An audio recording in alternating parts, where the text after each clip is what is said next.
വലിയ രീതിയിലുള്ള പ്രതിഷേധവും പ്രക്ഷോഭവുമാണ് കേരളത്തിൽ ഉൾപ്പെടെ നടക്കുന്നത്. ഈ കർഷക ബില്ലിനെതിരെ ഇപ്പോൾ സംസ്ഥാനത്തെ വിവിധയിടങ്ങളിൽ നിന്നുള്ള ദൃശ്യങ്ങളാണ് നമ്മൾ കാണുന്നത്. കോടിയേരി ബാലകൃഷ്ണൻ സംസാരിക്കുകയാണ്. കർഷക ബില്ലിനെതിരെയുള്ള കേന്ദ്ര സർക്കാരിന്റെ നയങ്ങൾക്കെതിരെ വിവിധ ഇടങ്ങളിൽ പ്രക്ഷോഭങ്ങൾ നടക്കുന്നു. സംസ്ഥാനത്ത് ഇപ്പോൾ കോടിയേരി ബാലകൃഷ്ണൻ പ്രതിഷേധം ഉദ്ഘാടനം ചെയ്തുകൊണ്ട് സംസാരിക്കുകയാണ്. അതിന്റെ ദൃശ്യങ്ങളാണ് നമ്മൾ കാണുന്നത്. അവകാശം നൽകിയിരിക്കുകയാണ്. നേരത്തെ നമ്മുടെ നാട്ടിൽ അളവിൽ മാത്രമേ ഭക്ഷ്യവസ്തുക്കൾ വാങ്ങി സൂക്ഷിക്കാൻ കഴിയുമായിരുന്നു. ആ നിയമം റദ്ദ്. ഇപ്പോൾ എത്ര വേണമെങ്കിലും ഭക്ഷ്യവസ്തുക്കൾ വാങ്ങി സൂക്ഷിക്കാം. കോൾഡ് സ്റ്റോറേജുകൾ വഴി അത് എത്ര കാലത്തേക്ക് സൂക്ഷിക്കാൻ സാധിക്കും? അങ്ങനെ വരുമ്പോൾ നിന്ന് ചെറിയ പൈസക്ക് വാങ്ങുന്ന കാർഷിക ഉൽപ്പന്നങ്ങൾ മാർക്കറ്റിൽ വില കൂട്ടി വിൽക്കാൻ കോർപ്പറേറ്റുകളെ അനുവദിക്കുന്നതാണ് ഈ പുതിയ നിയമനിർമ്മാണം. രാജ്യത്ത് ഓരോ സാധനത്തിൻ്റെയും വില എന്തായിരിക്കണം എന്ന് തീരുമാനിക്കുന്നത് ഇനി കോർപ്പറേറ്റുകളായിരിക്കും, ഗവൺമെൻറ് ആയിരിക്കുകയില്ല. കാർഷിക വിഭവങ്ങൾക്ക് തറവില, മിനിമം സപ്പോർട്ട് പ്രൈസ് MSP അത് നിർത്തലാക്കിയിരിക്കുകയാണ്. ഇനിമേലിൽ ഗവൺമെൻറ് അത് പ്രഖ്യാപിക്കുന്ന നിയമപ്രകാരം പ്രഖ്യാപിക്കേണ്ട കാര്യമില്ല. അതെല്ലാം കോർപ്പറേറ്റുകൾ തീരുമാനിക്കും. ഇങ്ങനെ ഇന്ത്യയിലെ കാർഷിക മേഖല കോർപ്പറേറ്റുകളെ ഏൽപ്പിക്കുന്ന ഒരു നിയമനിർമ്മാണമാണ് പാർലമെൻറ്റ് നടപടികൾ പൂർത്തീകരിക്കുന്നത്. ഇത് കർഷകർക്കെതിരായിട്ടുള്ളൊരു യുദ്ധമാണ്. ഇന്ത്യയിലെ കർഷകരെ പഴയകാലത്തെ ഫ്യൂഡലിസ്റ്റ് പ്രമാണിമാരിൽ നിന്ന് കോർപ്പറേറ്റുകളുടെ കയ്യിലേക്ക് ഏൽപ്പിക്കുന്ന ഒരു തീരുമാനമാണ് BJP സർക്കാർ കൈക്കൊണ്ടിരിക്കുന്നത്. ഇതിനെതിരായി ഉത്തരേന്ത്യയിലുടനീളം കൃഷിക്കാർ തെരുവിലിറങ്ങിയിരിക്കുകയാണ്. വമ്പിച്ച പോരാട്ടമാണ് ഉത്തരേന്ത്യയിലെ കാർഷിക മേഖലയിൽ ഇപ്പോൾ നടന്നുകൊണ്ടിരിക്കുന്നത്. BJP ഗവൺമെൻറ്റിനെ പിന്താങ്ങുന്ന കക്ഷികൾക്ക് പോലും, അവരുടെ കൃഷിക്കാർ പോലും ഈ സമരത്തിൽ പങ്കെടുക്കാൻ നിർബന്ധിതമായിരിക്കുകയാണ്. BJPയുടെ കർഷക സംഘടന, അതിൻ്റെ അഖിലേന്ത്യാ പ്രസിഡന്റ് ഇന്നലെ നിയമനിർമ്മാണത്തെ ശക്തമായി എതിർക്കുകയുണ്ടായി. ജാതിയുടെയും മതത്തിൻ്റെയും പേര് പറഞ്ഞ് എത്ര കാലമാണ് ഈ BJPക്കാർ കർഷകരെ വഞ്ചിക്കാൻ പോകുന്നത്?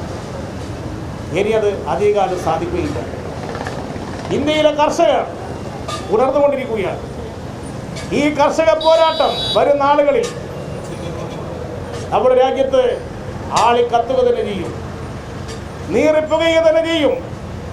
ആ കർഷക പോരാട്ടത്തിൽ BJP സർക്കാർ അധികാരത്ത് പുറത്തു പോകുന്ന വിധത്തിലുള്ള വമ്പിച്ച രാഷ്ട്രീയ മാറ്റമാണ് രാജ്യത്ത് വരാൻ പോകുന്നത്.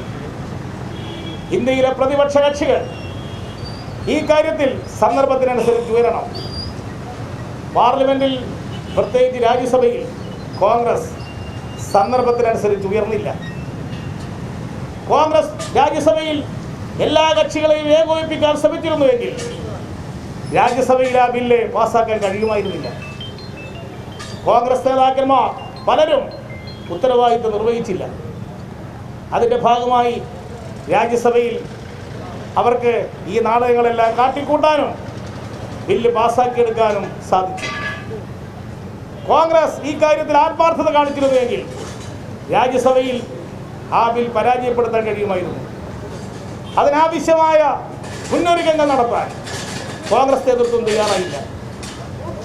ഈ സാഹചര്യത്തിൽ ഈ കർഷക പ്രശ്നം ഇന്ത്യയിലെ ജനങ്ങൾ ഏറ്റെടുക്കും. നമ്മുടെ MPമാരെ സസ്പെൻഡ് ചെയ്ത തീരുമാനം അടിയന്തരമായി പിൻവലിക്കണം. സസ്പെൻഡ് ചെയ്യപ്പെട്ടിരിക്കുന്ന MPമാർ പാർലമെന്റിന്റെ അവിടെ ഗാന്ധി പ്രതിമയ്ക്ക് മുമ്പിൽ അനിശ്ചിതകാല നിരാഹാരം ആരംഭിച്ചിരിക്കുകയാണ്. ഇന്നലെ രാത്രിയൊക്കെ അവരുടെ നിരാഹാരത്തിലാണ്. ആ നിരാഹാരം തുടരുകയാണ്. ഇന്ന് പാർലമെന്റിലെ നടപടിക്രമങ്ങൾ നോക്കി മറ്റ് സമരപരിപാടികൾ ആരംഭിക്കണമെന്നാണ് ഉദ്ദേശിക്കുന്നത്. ശക്തമായ പോരാട്ടം ഈ രാജ്യത്ത് നടക്കുക തന്നെ ചെയ്യും. തൊഴിലാളി വിരുദ്ധമായ പുറപ്പെടുവിച്ച ഓർഡിനൻസുകൾ പാസ്സാക്കിയെടുക്കാനാണ് കേന്ദ്ര ഗവൺമെൻറ് ഉദ്ദേശിക്കുന്നത്. തൊഴിലാളികൾക്ക് ഇന്നുള്ള പരിരക്ഷ, നിയമപരമായ പരിരക്ഷകളെല്ലാം ഇല്ലാതാക്കുന്നതാണ് കേന്ദ്ര ഗവൺമെൻറ് നേരത്തെ പുറപ്പെടുവിച്ച ഓർഡിനൻസുകൾ. ഈ ഓർഡിനൻസുകൾക്കെതിരെ BMS ഉൾപ്പെടെ BJPയുടെ തൊഴിലാളി സംഘടന ഉൾപ്പെടെ പ്രതിഷേധിച്ച് കഴിഞ്ഞിരിക്കുകയാണ്. ഓർഡിനൻസിന് പകരമായുള്ള ബില്ല് പാസ്സാക്കിയെടുത്ത് ഈ രാജ്യത്തിലെ തൊഴിൽ മേഖല, അവിടെയുള്ള എല്ലാ സുരക്ഷിതത്വവും തൊഴിലാളികൾക്ക് ഇല്ലാതാക്കാനാണ് കേന്ദ്ര ഗവൺമെൻറ് തീരുമാനിച്ചിട്ടുള്ളത്. ഇങ്ങനെ രാജ്യത്തിൻ്റെ എല്ലാ മേഖലയും കോർപ്പറേറ്റുകളെ ഏൽപ്പിക്കുകയാണ് BJP ഗവൺമെൻറ് ലക്ഷ്യം. അതിൻ്റെ ഭാഗമായി നമ്മുടെ നാട്ടിൽ ഉള്ള പ്രകൃതി വിഭവങ്ങൾ, ഖനന മേഖല കോർപ്പറേറ്റുകളെ ഏൽപ്പിക്കാൻ തീരുമാനിച്ചു. വിമാനത്താവളങ്ങൾ കോർപ്പറേറ്റുകൾക്ക്, വിമാന സർവീസുകൾ ഭാവിയിൽ കോർപ്പറേറ്റുകൾക്ക്, റെയിൽവേ കോർപ്പറേറ്റുകളെ ഏൽപ്പിക്കാൻ പോകുന്നു. സീപോർട്ടുകൾ കോർപ്പറേറ്റുകൾക്ക്, നമ്മുടെ ആകാശവും കടലും ഭൂമിയും കാടും കോർപ്പറേറ്റുകളെ ഏൽപ്പിക്കാനാണ് കേന്ദ്ര ഗവൺമെൻറ് ഉദ്ദേശിക്കുന്നത്. ഇങ്ങനെ രാജ്യം തന്നെ വിൽപ്പനയ്ക്ക് വെച്ച ഈ കേന്ദ്ര സർക്കാർ എന്തിനു വേണ്ടിയാണ് ഇന്ത്യ രാജ്യം ഭരിക്കുന്നത്? ഭരണം കോർപ്പറേറ്റുകളാണ് നടത്തുന്നത്.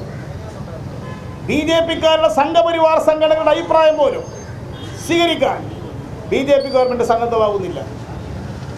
RSS ഈ രാജ്യം ഭരിക്കുന്നത് ഇന്ത്യ ഒരു കോർപ്പറേറ്റുകൾക്ക് നിയന്ത്രിക്കുന്ന രാജ്യമാക്കി ഇന്ത്യയെ മാറ്റാനാണ് RSSകാർ ഭരണത്തിൽ ഉപയോഗിക്കുന്നത്. നേരത്തെ രാജ്യത്ത് പ്രവർത്തിച്ചിരിക്കുന്ന ജനസംഘം മുന്നോട്ട് വെച്ച സാമ്പത്തിക നയം തന്നെയാണ് RSS BJP ഗവൺമെൻറ്റിൽ കൂടി ഇപ്പോൾ നടപ്പാക്കാൻ ശ്രമിക്കുന്നത്. ഈ നീക്കത്തെ ശക്തമായി ചെറുത്തു തോൽപ്പിക്കണം. കോവിഡിൻ്റെ മറവിൽ ജനങ്ങളെ ശക്തമായ പ്രതിഷേധം പ്രകടിപ്പിക്കാൻ സാധിക്കാത്ത സാഹചര്യം ഉപയോഗിച്ചുകൊണ്ട് കോർപ്പറേറ്റ് ഭരണം ഇവിടെ സ്ഥാപിക്കാനാണ് BJP സർക്കാർ തീരുമാനിച്ചിട്ടുള്ളത്. വൻകിട കുത്തക മുതലാളിമാർ അവർക്ക് രാജ്യം തന്നെ പകിർത്തു കൊടുക്കുന്ന സ്ഥിതിയിലേക്ക് കാര്യം ചെന്നെത്തിയിരിക്കുകയാണ്. കേന്ദ്ര ഗവൺമെൻറ്റിൻ്റെ BJP ഗവൺമെൻറ്റിൻ്റെ ഈ നിലപാടുകളെ ശക്തമായി എതിർക്കുന്നത് ഇടതുപക്ഷമാണ്. രാജ്യസഭയിൽ അത് പ്രകടമായി ജനങ്ങൾ കണ്ടു. ഇടതുപക്ഷമാണ് പാർലമെൻറ്റിൽ, രാജ്യസഭയിൽ ശക്തമായി നിലപാട് സ്വീകരിച്ചപ്പോൾ മറ്റ് കക്ഷികൾക്ക് അതിൻ്റെ കൂടെ നിൽക്കാൻ നിർബന്ധിതമാകുന്ന അവസ്ഥാവിശേഷം രാജ്യസഭയിൽ നാം കണ്ടു. ഇടതുപക്ഷം കോർപ്പറേറ്റുകൾക്ക് മുമ്പിൽ കീഴടങ്ങാൻ പോകുന്നില്ല. ഇടതുപക്ഷം ഈ രാജ്യത്തെ കോർപ്പറേറ്റുകൾക്ക് വിൽപ്പന നടത്താൻ BJP ശ്രമിക്കുന്ന നീക്കങ്ങൾക്ക് ഒരിക്കലും കൂട്ടുനിൽക്കുകയില്ല. ഞങ്ങൾ പോരാടുക തന്നെ ചെയ്യും. തൊഴിലാളികൾക്ക് വേണ്ടി പോരാടും. ഇന്ത്യയിലെ കർഷകർക്ക് വേണ്ടി പോരാടും. ആ പോരാട്ടത്തിൻ്റെ ഭാഗമാണ് രാജ്യവ്യാപകമായി CPM നടത്തിക്കൊണ്ടിരിക്കുന്ന ഈ പ്രക്ഷോഭണം. കോവിഡ് കാലഘട്ടത്തിൽ 20 ലക്ഷം കോടി രൂപയുടെ പാക്കേജാണ് കേന്ദ്ര ഗവൺമെൻറ് പ്രഖ്യാപിച്ചത്. ഈ പാക്കേജിൻ്റെ ഗുണം ആർക്ക് കിട്ടി? സാധാരണക്കാർക്ക് എന്തെങ്കിലും ഒരു ആനുകൂല്യം ഈ കോവിഡ് കാലത്ത് BJP കൊടുത്തോ? ഈ 20 ലക്ഷം കോടി രൂപയിൽ പ്രഖ്യാപിച്ച ആനുകൂല്യം അത് വൻകിടക്കാർക്ക്, കുത്തകൾക്ക് ആശ്വാസം കൊടുക്കാനാണ് കേന്ദ്ര ഗവൺമെൻറ് മാറ്റിവെച്ചിരിക്കുന്നത്. കോവിഡ് രോഗബാധിതർക്ക് സൗജന്യമായ ചികിത്സ ഉറപ്പുവരുത്താൻ പോലും കേന്ദ്ര ഗവൺമെൻറ് ഈ പണം ചെലവഴിക്കുന്നില്ല.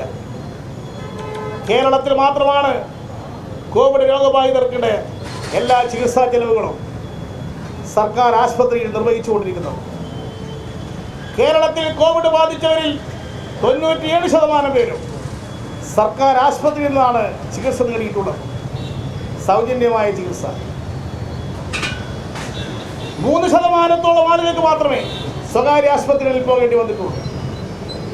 ആ സ്വകാര്യ ആശുപത്രികളിൽ തന്നെ പോകുന്നവർ അവരിൽ നിന്ന് നിശ്ചിത തുക മാത്രമേ ഈടാക്കാൻ പാടുള്ളൂ എന്ന് വ്യക്തമായിട്ടുള്ള തീരുമാനമെടുത്ത സർക്കാരാണ് കേരളത്തിലെ ഇടതുപക്ഷ ജനാധിപത്യ സർക്കാർ. എന്നാൽ ഇന്ത്യയിലെ മറ്റ് സംസ്ഥാനങ്ങളിൽ കോവിഡ് രോഗബാധിതർക്ക് ലക്ഷക്കണക്കിന് രൂപയാണ് ചെലവഴിക്കേണ്ടി വരുന്നത്.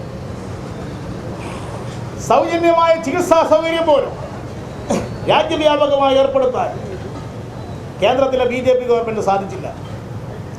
CPIM ആവശ്യപ്പെടുന്നത് ആദായ നികുതി അടക്കാത്ത മുഴുവൻ കുടുംബങ്ങൾക്കും പ്രതിമാസം 7,500 രൂപ കേന്ദ്ര സർക്കാർ നൽകണം ഓരോ കുടുംബത്തിനും. അത്തരമൊരു ആശ്വാസ പദ്ധതി പ്രഖ്യാപിക്കണം. എല്ലാ കുടുംബത്തിനും പ്രതിമാസം 10 കിലോ അരി അല്ലെങ്കിൽ മറ്റ് ഭക്ഷ്യധാന്യം സർക്കാർ സൗജന്യമായി കൊടുക്കണം. തൊഴിലില്ലാത്തവർക്ക് കേന്ദ്ര ഗവൺമെൻറ് തൊഴിലില്ലായ്മ അലവൻസ് പ്രഖ്യാപിക്കണം. തൊഴിലുറപ്പ് തൊഴിലാളികൾക്ക് 200 ദിവസമെങ്കിലും ജോലി ലഭ്യമാക്കിക്കൊണ്ട് അവരുടെ വേതനം വർദ്ധിപ്പിക്കണം. ഇത്തരത്തിൽ ജീവൻ പ്രശ്നമായ ജനങ്ങളെ ബാധിക്കുന്ന കാര്യങ്ങളാണ് CPIM ഈ പ്രക്ഷോഭണത്തിൽ കൂടി മുന്നോട്ട് വെക്കുന്നത്. ഇതോടൊപ്പം കോർപ്പറേറ്റ് വൽക്കരണ നയങ്ങൾക്കെതിരെ BJPയുടെയും കോൺഗ്രസിൻ്റെയും നയങ്ങൾക്കെതിരെ ഒരു ബദൽ ഭരണം കാഴ്ചവെക്കുന്ന കേരളത്തിലെ ഇടതുപക്ഷ മുന്നണി സർക്കാരിനെ അട്ടിമറിക്കാനുള്ള നീക്കങ്ങൾക്കെതിരെ ജനങ്ങൾ രംഗത്തിറങ്ങണം. ഇന്ന് കേരളത്തിൽ ഇടതുപക്ഷ സർക്കാർ BJP ഗവൺമെൻറ് ഒരു ബദലുണ്ട് എന്ന് അനുഭവത്തിൽ ജനങ്ങൾ കാണിച്ചു കൊടുത്തുകൊണ്ടിരിക്കുകയാണ്. കോൺഗ്രസ് നയങ്ങൾക്ക് ഒരു ബദലുണ്ട്, അതാണ് കേരളത്തിലെ ഇടതുപക്ഷ സർക്കാർ എന്ന് 4 വർഷക്കാലം കൊണ്ട് പിണറായി വിജയൻ സർക്കാർ തെളിയിച്ചു കഴിഞ്ഞിരിക്കുകയാണ്. LDF സർക്കാർ 20,000 കോടി രൂപയുടെ പാക്കേജ് പ്രഖ്യാപിച്ചു. അതിൻ്റെ ആനുകൂല്യങ്ങൾ മുഴുവൻ കിട്ടിയത് പാവപ്പെട്ടവരുടെ വീടുകളിലേക്കാണ്. 600 രൂപയുണ്ടായിരുന്ന പെൻഷൻ പ്രതിമാസം ഇന്ന് 1,400 രൂപയാണ്. എല്ലാ മാസവും അത് കൊടുക്കുന്നു, മുടങ്ങുന്നില്ല. 88 ലക്ഷം വീടുകളിലേക്കാണ് ഭക്ഷ്യധാന്യ കിറ്റ് സൗജന്യമായി ഗവൺമെൻറ് കൊടുക്കുന്നത്. അടുത്ത 4 മാസം കൂടി അത് കൊടുക്കാൻ ഗവൺമെൻറ് തീരുമാനിച്ചു. ഇതിന് 1,800 കോടി രൂപ ഇതിന് വേണം. ഈ കേരളത്തിൽ ഒരാൾ പോലും പട്ടിണി കിടന്ന് കോവിഡ് കാലത്ത് മരിക്കാൻ പാടില്ല എന്ന വ്യക്തമായ നയം സ്വീകരിച്ച സർക്കാരാണ് ഇടതുപക്ഷ സർക്കാർ.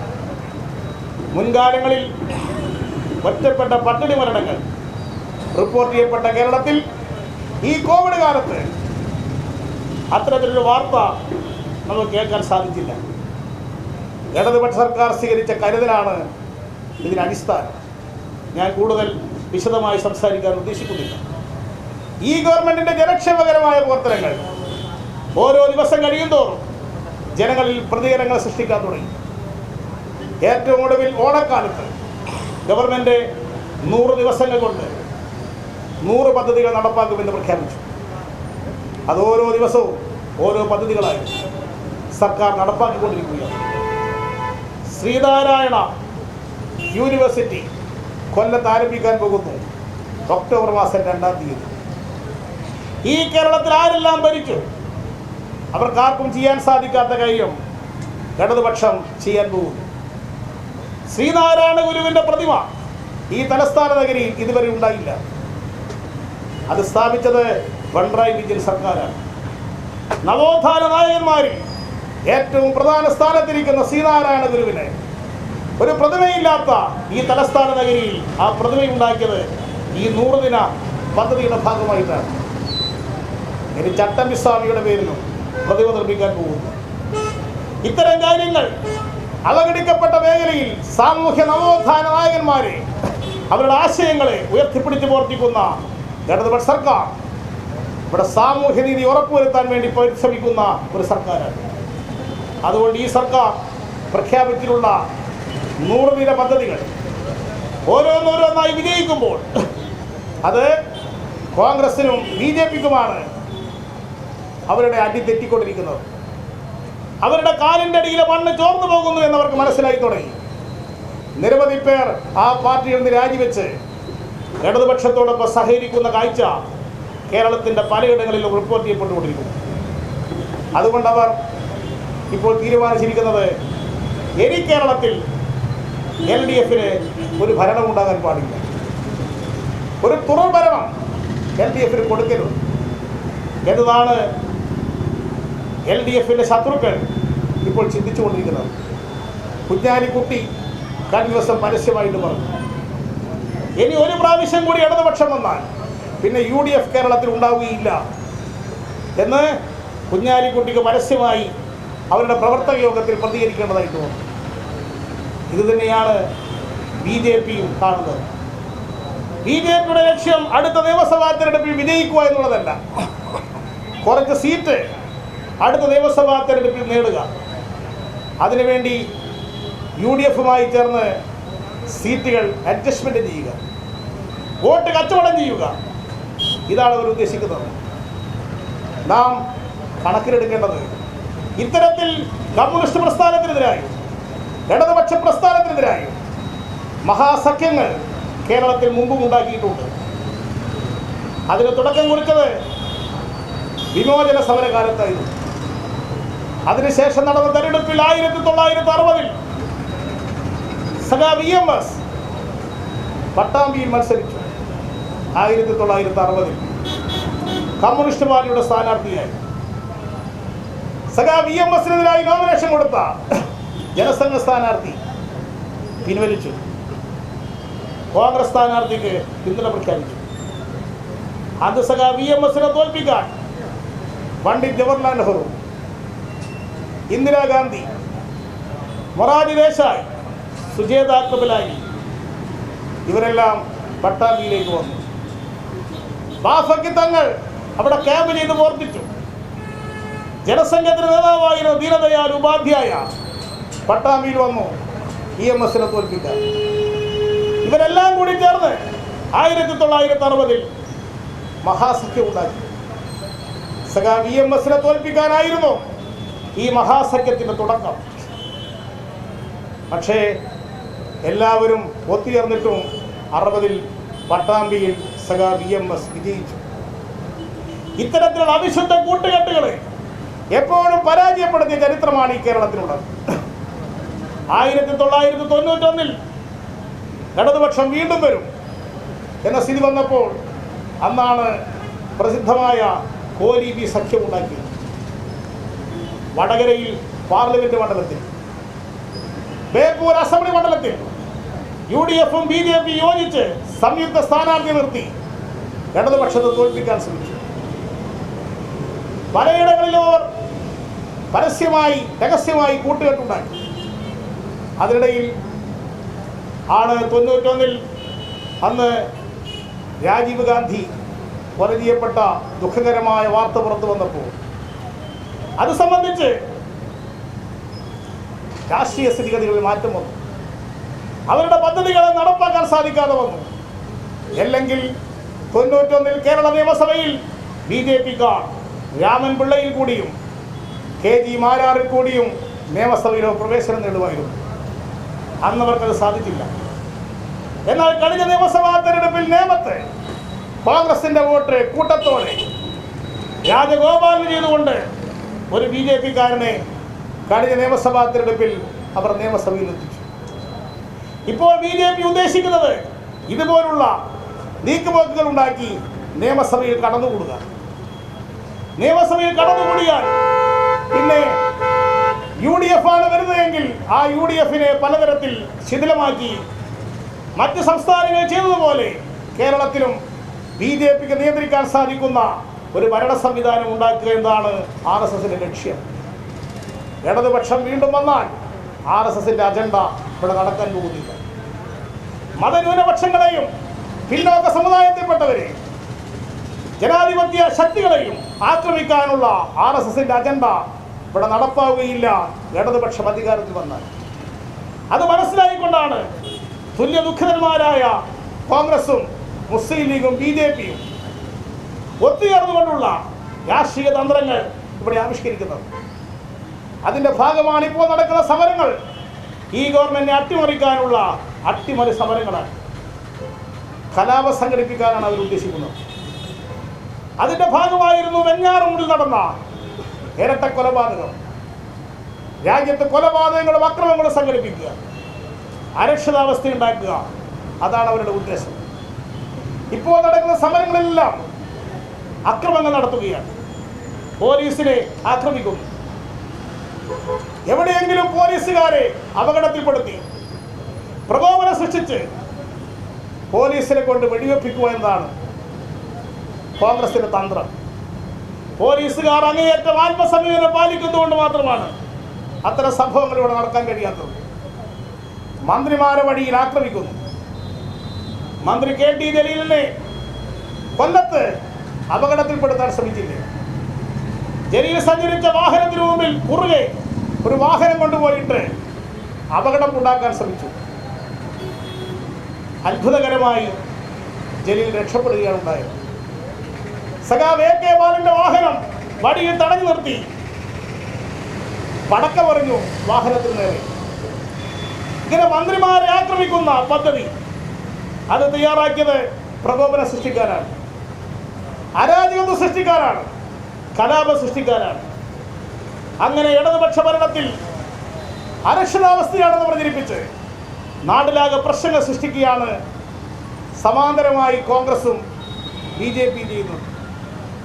BJPയുടെ നേതാവ് ഇടയ്ക്ക് പ്രഖ്യാപിച്ചു കേന്ദ്ര ഗവൺമെന്റ് ഇടതുപക്ഷ ഗവൺമെന്റിനെ പിരിച്ചുവിടും എന്നിവരെ പ്രഖ്യാപിക്കുന്ന അവസ്ഥ നാം കേട്ടില്ല. ഇതിന്റെ പിന്നിൽ കേരളത്തിൽ താല്പര്യങ്ങൾ നടപ്പാക്കാൻ കഴിയാത്ത കോർപ്പറേറ്റ് ശക്തികളാണ് ഈ സമരത്തിന്റെ പിന്നിൽ പ്രവർത്തിക്കുന്നത്. തിരുവനന്തപുരം വിമാനത്താവളം അദാനിക്ക് കൈമാറാൻ BJP സർക്കാർ തീരുമാനിച്ചു. ആ തീരുമാനം എന്തുകൊണ്ടാണ് പ്രാവർത്തികമാക്കാൻ കഴിയാത്തത്? പിണറായി വിജയൻ സർക്കാർ ഈ കേരളത്തിൽ ഭരിക്കുന്നിടത്തോളം കാലം ആ വിമാനത്താവളം അദാനിക്ക് കൊടുക്കുന്നതിന് LDFന്റെ സർക്കാർ കൂട്ടുനിൽക്കാൻ പോകുന്നില്ല എന്ന് ഗവൺമെന്റ് അസന്നിഗ്ധമായി പ്രഖ്യാപിച്ചു. അപ്പോൾ അവർ മനസ്സിലായി, ഇടതുപക്ഷം ഭരിക്കുന്നിടത്തോളം തിരുവനന്തപുരം വിമാനത്താവളം അദാനിക്ക് ലഭിക്കാൻ പോകുന്നില്ല.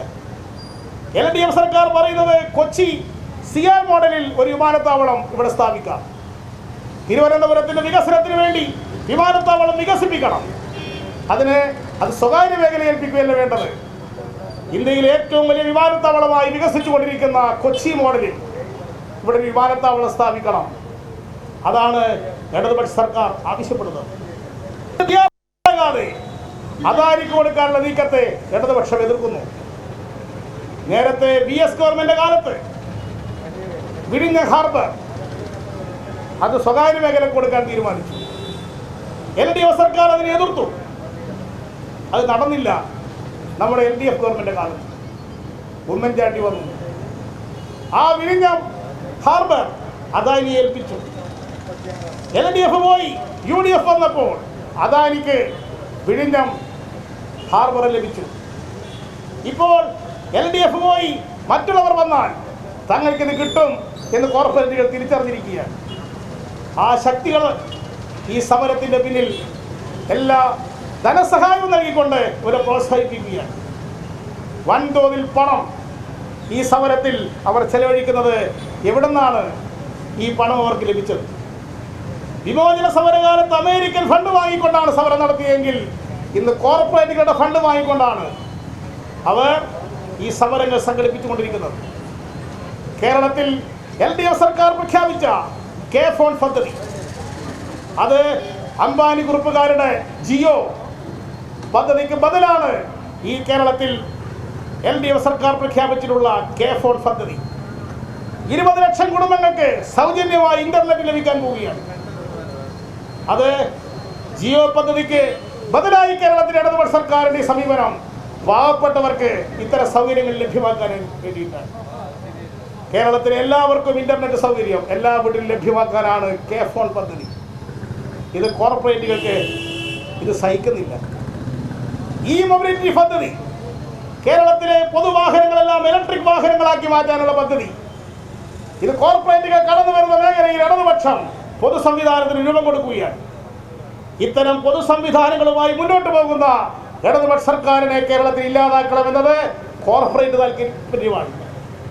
ആ കോർപ്പറേറ്റുകളാണ് BJPയുടെയും കോൺഗ്രസിന്റെയും പിന്നിൽ കേരളത്തിൽ പ്രവർത്തിക്കുന്നത്. കേരളത്തിലെ മത്സ്യവിഭവ മേഖല കൈയടക്കണമെന്ന്, സംസ്കരണ രംഗത്ത് കടന്നു വരണമെന്ന് അദാനി ആഗ്രഹിക്കുന്നു. ഇടതുപക്ഷം അത് അംഗീകരിക്കുന്നില്ല. കോർപ്പറേറ്റുകൾ അത് കൈയടക്കാൻ അനുവദിക്കുകയില്ല. ഇപ്പോൾ കാർഷിക വിഭവങ്ങൾ കൈയടക്കാൻ കോർപ്പറേറ്റുകൾ കേരളത്തിലേക്ക് കടന്നു വരാൻ ആഗ്രഹിക്കുന്നു. ഇടതുപക്ഷ ഗവൺമെന്റ് ഉള്ളിടത്തോളം കാലം അത് സാധ്യമാകുന്നതല്ല. അതുകൊണ്ടാണ് ഇവരെല്ലാം കൂടി ചേർന്ന് ഇത്തരത്തിലുള്ള സമര അഭ്യാസവുമായി കേരളത്തിൽ രംഗത്തിറങ്ങിയിട്ടുള്ളത്. അതുകൊണ്ട് കേരളത്തിലെ കോർപ്പറേറ്റുകൾക്ക് നിയന്ത്രണമുള്ള എല്ലാ മാധ്യമങ്ങളും ഇടതുപക്ഷ സർക്കാരിനെതിരെ അവരുടെ ആയുധം പ്രയോഗിച്ചുകൊണ്ടിരിക്കുകയാണ്. എല്ലാവരും കൂടി ചേർന്നുകൊണ്ട് ഒരു അപ്രഖ്യാപിതമായ വിമോചന സമരമാണ് ഇടതുപക്ഷ സർക്കാരിനെതിരെ ഇവിടെ നടത്തിക്കൊണ്ടിരിക്കുന്നത്. ഈ നീക്കത്തെ ജനങ്ങളെ അണിനിർത്തിക്കൊണ്ട് തന്നെ ഇടതുപക്ഷം നേരിടും.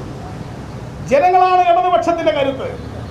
ജനപിന്തുണയോടുകൂടി അധികാരത്തിൽ നിൽക്കുന്ന ഇടതുപക്ഷ സർക്കാർ ജനങ്ങൾക്ക് ഞങ്ങളിൽ വിശ്വാസമുള്ളിടത്തോളം കാലം ഞങ്ങൾ ആരെയും ഭയപ്പെടുന്നില്ല. ഞങ്ങൾക്ക് ഭയം ഈ കേരളത്തിലെ ജനങ്ങളോട് മാത്രമാണ്. ഞങ്ങൾ കടപ്പാട് ഈ കേരളത്തിലെ ജനങ്ങളോട് മാത്രമാണ്.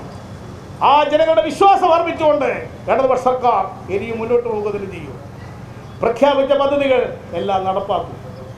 UDFന്റെ കാലം അസാധ്യമെന്ന് പറഞ്ഞ പദ്ധതികൾ ഇടതുപക്ഷം ഓരോന്നോരോന്നായി നടപ്പായിക്കൊണ്ടിരിക്കുകയല്ലേ. സമരങ്ങളും അക്രമങ്ങളും എല്ലാം ഒരു ഭാഗത്ത് BJPയും കോൺഗ്രസും നടത്തട്ടെ. പക്ഷേ ഇടതുപക്ഷ സർക്കാർ പ്രഖ്യാപിച്ച വികസന പദ്ധതികളുമായി മുന്നോട്ട് പോകുന്നതിന് ചെയ്യും. വികസനത്തിന് വഴി തെളിയിക്കുന്ന ഇടതുപക്ഷവും വികസനം മുടക്കുന്ന പ്രതിപക്ഷവും ഈ രണ്ട് ശക്തികൾ ചേർന്നുകൊണ്ടുള്ള പോരാട്ടമാണ് ഇവിടെ നടക്കുന്നത്. അതുകൊണ്ട് വികസനം ആഗ്രഹിക്കുന്നവർ, ഈ നാട് വികസിക്കണമെന്ന് ആഗ്രഹിക്കുന്നവർ, കർഷകരെ രക്ഷിക്കണമെന്ന് ആഗ്രഹിക്കുന്നവർ, തൊഴിലാളികളെ രക്ഷിക്കണമെന്ന് ആഗ്രഹിക്കുന്നവർ ഈ നാടിന് രക്ഷയ്ക്ക് വേണ്ടി ഇടതുപക്ഷത്തിന്റെ പിന്നിൽ അണിനിരക്കുന്നതിന് ചെയ്യും. അതുകൊണ്ട് ഈ പോരാട്ടത്തിന് മുമ്പിൽ ഇടതുപക്ഷ സർക്കാർ കീഴടങ്ങി പോകാൻ ഉദ്ദേശിക്കുന്നില്ല. ദിവസേന കള്ളപ്രചാരവേലകളും ആരോപണങ്ങളും ഉന്നയിച്ചുകൊണ്ട് അവർ പുകമറ സൃഷ്ടിക്കാൻ ശ്രമിക്കും. ഇനിയും അത്തരത്തിലുള്ള പല കഥകളും ആരോപണങ്ങളും ഇനിയോർ ഉന്നയിച്ചു എന്ന് വരും. അതവർ അത്തരം പ്രചാരവേല ചെയ്തുകൊണ്ട് ജനങ്ങളെ തെറ്റിദ്ധരിപ്പിക്കാനുള്ള ശ്രമം തുടർന്ന് നടത്തും. അത്തരം മുൻകാലത്തും ഉണ്ടായിട്ടുണ്ട്. ഇടതുപക്ഷം കേരളത്തിൽ ഭരിച്ച കാലത്ത് എപ്പോഴെങ്കിലും ഇത്തരത്തിലുള്ള പ്രചാരവേലയിൽ നിന്ന് ഇടതുപക്ഷ ഗവൺമെന്റിനെ അവർ ഒഴിച്ചു നിർത്തിയിട്ടുണ്ടോ? അന്നെല്ലാം സ്വീകരിച്ചതുപോലെ തന്നെ ഇപ്പോഴും കള്ള പ്രചരണങ്ങളും ആരോപണങ്ങളുമായി ഇടതുപക്ഷ ഗവൺമെന്റിനെതിരെ ജനങ്ങൾക്കിടയിൽ ഒരു പുകമറ സൃഷ്ടിക്കാൻ വേണ്ടി ഇറങ്ങി തിരിച്ചിരിക്കുകയാണ്. അത്തരം പ്രചാരവേലകളെയും നുണപ്രചാരവേലകളെയും അതിജീവിച്ചുകൊണ്ട് കേരളത്തിലെ ഇടതുപക്ഷ സർക്കാർ ജനപിന്തുണയോടുകൂടി മുന്നോട്ട് പോകുന്നതിന് ചെയ്യും. തദ്ദേശ ഭരണ സ്ഥാപന തെരഞ്ഞെടുപ്പ് ആസന്നമായിരിക്കുകയാണ്. ആ തെരഞ്ഞെടുപ്പ് നടത്തുക തന്നെ വേണം. തെരഞ്ഞെടുപ്പ് ഒരു മാസവും മറ്റോ നീട്ടിവെക്കുന്നതിന് ആരും എതിരല്ല. എന്നാൽ അനിശ്ചിതകാലത്തേക്ക് തദ്ദേശ ഭരണ തെരഞ്ഞെടുപ്പ് നീട്ടിവെക്കാൻ സാധിക്കുന്നതല്ല. ഞങ്ങൾക്ക് ജനങ്ങളിൽ വിശ്വാസമുണ്ട്. തെരഞ്ഞെടുപ്പിനെ നേരിടാൻ ഇടതുപക്ഷ മുന്നണി തയ്യാറാണ്, സജ്ജമാണ്. അതുകൊണ്ട് ആസന്നമായി ഇത്തരം തെരഞ്ഞെടുപ്പുകളെ ലക്ഷ്യം വെച്ചുകൊണ്ട് നടത്തുന്ന UDFന്റെയും BJPയുടെയും കള്ളപ്രചാരവേലകളെയും കുതന്ത്രങ്ങളെയും നേരിട്ടുകൊണ്ട് ഇടതുപക്ഷ പ്രസ്ഥാനം മുന്നോട്ട് പോകുന്നതിന് ചെയ്യും. കേന്ദ്ര ഗവൺമെന്റിന്റെ നയങ്ങൾക്കെതിരെ ശക്തമായിട്ടുള്ള പോരാട്ടം ഇടതുപക്ഷ പ്രസ്ഥാനം ഏറ്റെടുക്കും. രാജ്യവ്യാപകമായ സമരങ്ങൾ സംഘടിപ്പിക്കും. അതിന്റെ ഭാഗമായാണ് ഇന്ന് CPIMന്റെ ആഭിമുഖ്യത്തിൽ നടക്കുന്ന ഈ പ്രക്ഷോഭണം. വരും ദിവസങ്ങളിൽ വിവിധ രൂപത്തിലുള്ള പ്രക്ഷോഭണങ്ങൾ രാജ്യത്ത് ശക്തിപ്പെടുന്നതിന് ചെയ്യും. നാളെ കേരളത്തിലെ എല്ലാ ഏരിയ കേന്ദ്രങ്ങളിലും വഴീക്കോടൻ ദിനത്തിന്റെ ഭാഗമായി, രക്തസാക്ഷി ദിനത്തിന്റെ ഭാഗമായി വിപുലമായ പരിപാടികൾ സംഘടിപ്പിക്കാൻ CPIM തീരുമാനിച്ചിട്ടുണ്ട്. ഇന്ത്യയിൽ കേരളത്തിലെ കർഷകർ 25-ാം തീയതി തെരുവിലിറങ്ങാൻ പോവുകയാണ്. 24-ാം തീയതി കർഷക സംഘത്തിന്റെയും മറ്റു സംഘടനകളും വൈകുന്നേരം 24-ാം തീയതി വൈകുന്നേരം എല്ലാ പ്രദേശങ്ങളിലും പ്രാദേശികമായി പന്തം കൊളുത്തി പ്രകടനം നടത്താൻ തീരുമാനം അവർ പ്രഖ്യാപിച്ചു കഴിഞ്ഞിരിക്കുകയാണ്. ഇങ്ങനെ രാജ്യവ്യാപകമായി നടക്കുന്ന ഈ പോരാട്ടം, ഇത് കേന്ദ്ര ഗവൺമെന്റ് ഈ കളി, കർഷകരുള്ള കളി ഒരു തീക്കളിയാണെന്നുള്ള അനുഭവം അവർക്ക് ഭാവിയിൽ തിരിച്ചറിയാൻ പോവുകയാണ്. സഖാക്കളെ, പോരാട്ടം ശക്തിപ്പെടുത്തുക മാത്രമേ വഴിയുള്ളൂ. BJP ഗവൺമെന്റ് നയങ്ങളെ ചെറുക്കാൻ, കേരളത്തിലെ ഇടതുപക്ഷ മുന്നണി ഗവൺമെന്റിനെ സംരക്ഷിക്കാൻ വേണ്ടിയുള്ള പോരാട്ടം ജനങ്ങൾ ഏറ്റെടുക്കണം. ഇത്തരം പ്രശ്നങ്ങൾ ഏറ്റെടുത്തുകൊണ്ട് ഇന്ന് നടക്കുന്ന ഈ പ്രക്ഷോഭണത്തിൽ പങ്കെടുക്കുന്ന എല്ലാവരെയും അഭിവാദ്യം ചെയ്തുകൊണ്ട് ഞാൻ എൻ്റെ മക്കൾ നിർത്തുന്നു. അഭിവാദനങ്ങൾ.